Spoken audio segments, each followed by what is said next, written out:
Depending on your level, you might be noticing that a lot of professional improvisers use a lot of long strings of eighth notes when they improvise.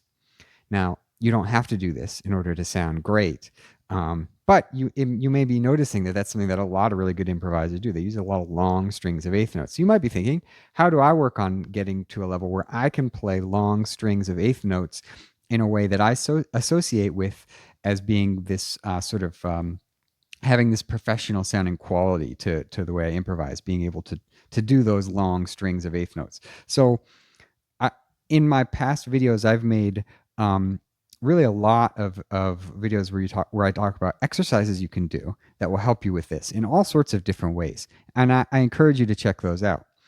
But for the purpose of this video, I just want to show you the easiest little trick that you can do to start doing that super quickly if you're not already doing this in your playing and you want to.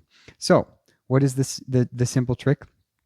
It's simply not being afraid to play the same note twice in your line.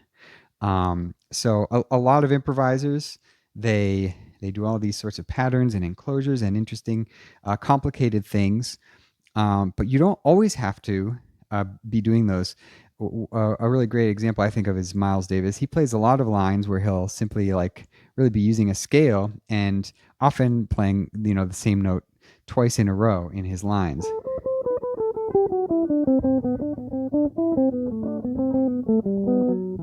So if you're a lot of people they make things too hard for themselves. They think, oh, I always need to be thinking of doing something interesting all the time. If it's not interesting, then it's not good enough to put in my solo. But the truth is really that your rhythms that you play are the priority when you improvise. If you play professional sounding rhythms and you're playing in time, so you practice with a metronome, that's really important so that you can practice always playing in time.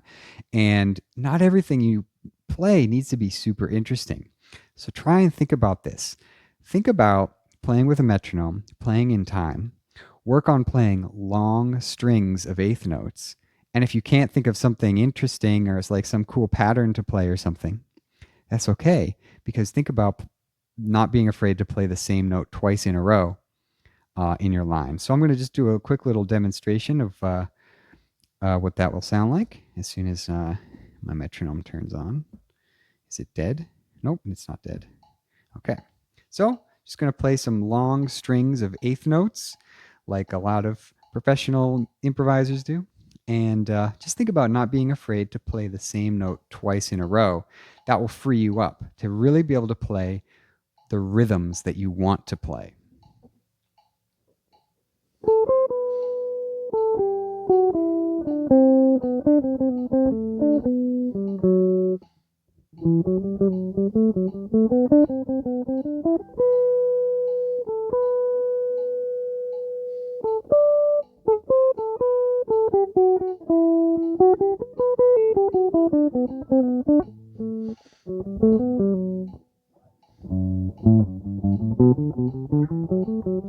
And I'm just playing A Dorian.